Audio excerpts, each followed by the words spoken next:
Bonjour tout le monde, je m'appelle Shadow et aujourd'hui on va parler de... Marqué dans le titre, bouffon. Exactement, on va parler de Code Lyoko.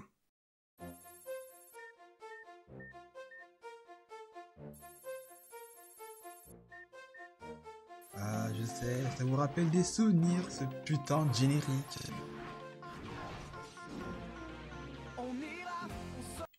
Quelqu'un se rappelle de l'histoire?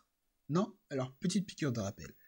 4 adolescents libèrent par mégarde un dangereux virus du nom de Xana. Ils décident alors d'aller dans un monde virtuel pour le combat. Alors les 4 adolescents sont Jérémy, l'intello de service, Ulrich, le pseudo-karatéka, Odd, le... Oui, je vous assure, c'est bel et bien un mec, j'ai vérifié. 2 fois! Yumi, la japonaise, et Alita, la... Non, sérieusement, j'ai jamais su à quoi elle servait. À part rester bloqué dans un monde virtuel et se balader avec des flash souvenirs, j'ai jamais su à quoi elle servait. Ah, mais aussi, j'allais bien sûr oublier le compagnon de service, Kiwi. Quoi? Mais bien évidemment, mais bien sûr, faut pas oublier les autres personnages de la série, parce que la série rassemble tous les stéréotypes d'une classe de collège. On va commencer par Elisabeth, dit Sissi la connasse. Elle fera tout pour faire chier le monde. Non mais je vous assure, tout. Ces 2 serviteurs qui servent strictement à rien dans la série. Encore pire qu'Arita, sérieux. Je les ai jamais vus faire quelque chose d'utile. Jim, alors lui, la représentation la plus vraie d'un prof de sport. Et le directeur de l'école qui... Non, lui ça va. Non, lui en fait il est normal. L'action se déroule à Paris et les endroits qu'on voit dans la série existent ou existaient dans la vraie vie, comme le collège, le gymnase ou l'usine. La série compte 97 épisodes répartis en 4 saisons, de 2003 à 2007. Produit par Moonscope, qui a aussi fait Titeuf. Bon, on va commencer par le premier épisode de la série.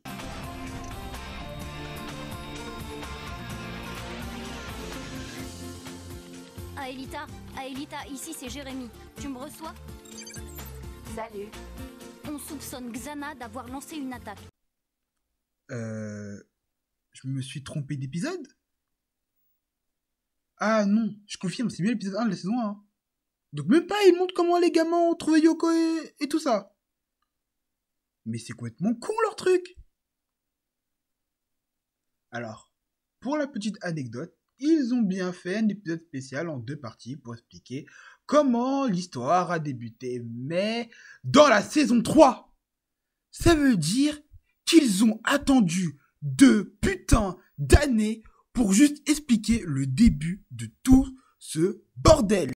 Voyons que j'avais découvert une sorte de complexe informatique avec un labo, des scanners et surtout un super ordinateur tout droit sorti d'un roman de SF.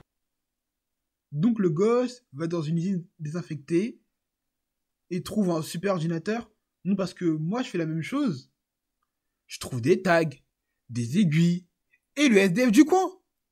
Et qui peut m'expliquer comment personne a réussi à trouver ça avant? Non mais sérieux? Non, parce que c'est pas comme si c'était caché, hein. C'est à la vue de tout le monde, hein. Genre y a pas de code ni rien. À nous deux, voyons voir tout ce que t'as dans l'unité centrale. Normal, il rentre, il fait comme chez lui, Eh, waouh! C'est quoi ce truc? Une espèce de jeu? Excuse, Stern, Ulrich Stern, c'est toi?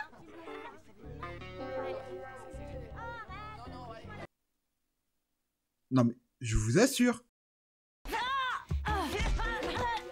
Le bisou, le bisou, le bisou. Ne comptez pas là-dessus, hein. Jamais dans toute la série, ils vont s'embrasser. Ah, j'espérais moi aussi, hein. Jamais. Après une attaque de Xana, Jérémy décide de tout expliquer à Ulrich. Si c'est si dangereux que ça, tu éteins tout et tu appelles la police. Mais oui, c'est la meilleure décision à prendre. Éteins ce putain engin de mort. Mais pour lui prouver la vérité, Jérémy lui dit qu'ils vont avoir besoin d'un cobaye. Donc Ulrich décide de sacrifier le chien. Tu sais, Kiwi. Bon, je rigole. Je lance la procédure. Hé, Kiwi, ça va mon chien?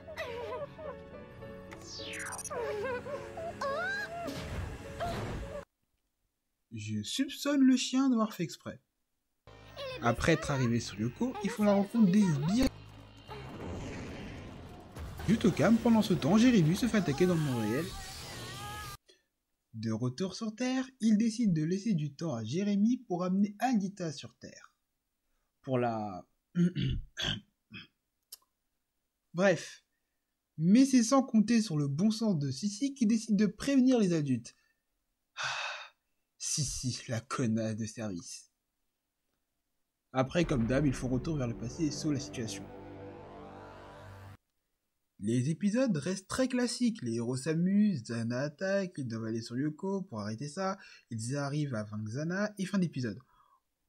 Entre temps dans la série, ils vont réussir à ramener Alita, mais problème scénaristique, ils peuvent pas éteindre le supercalculateur.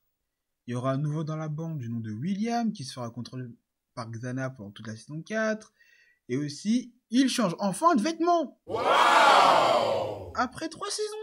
Enfin abattre Xana après tout ce temps grâce à l'aide de Franz Hopper, le créateur de Xana et le père d'Alita. Oui, après une bataille acharnée de 95 épisodes, et une bataille finale complètement magnifique avec un gros monstre géant, ils réussissent enfin à battre Xana, grâce à l'aide de Franz Hopper. Oui, mais ils réussissent. Mais en plus, c'est pas celui-là d'un épisode. Non, non, non, le dernier épisode est un épisode Memory, ça veut dire un épisode rempli de tous les souvenirs de la série. Triste. Mais bon, après ça, heureusement, il n'y a eu aucune suite de Code Lyoko. Aucune! Bon, je vais pas m'attarder dessus bien longtemps. Juste que la série live, faite en 2013, et en plus par Moonscope, qui se passe avec des vrais acteurs, est nul à chier. Non, franchement, nul à chier. Les acteurs jouent mal, l'histoire ne correspond pas à l'œuvre originale, l'animation est mal faite, et j'ai précisé que les lieux existaient vraiment dans la vraie vie. Bon, après, c'est possible qu'il n'y ait pas eu l'autorisation pour tourner dans les lieux. C'est possible. Je peux pardonner. Mais quand même! Aussi nul que ça, mais c'est grave! Il n'y a rien qui va dans cette série. Avec du recul, cette série restera dans ma mémoire pour toujours quand même. Hein. C'était pour les petits comme pour les grands. Ce que j'aimais dans cette série, c'est qu'elle ne prenait pas pour des gamins de 2 ans. Elle essayait de trouver le juste milieu entre l'ado qui est en nous et les enfants, vous voyez? Genre, sans trop en dire et sans trop nous prendre pour des gamins, c'était magnifique. Cette série est magique, et si je pouvais la redécouvrir, je le ferais sans citer. Oh, la vidéo est maintenant terminée. N'oublie pas de t'abonner pour pas louper les prochaines vidéos.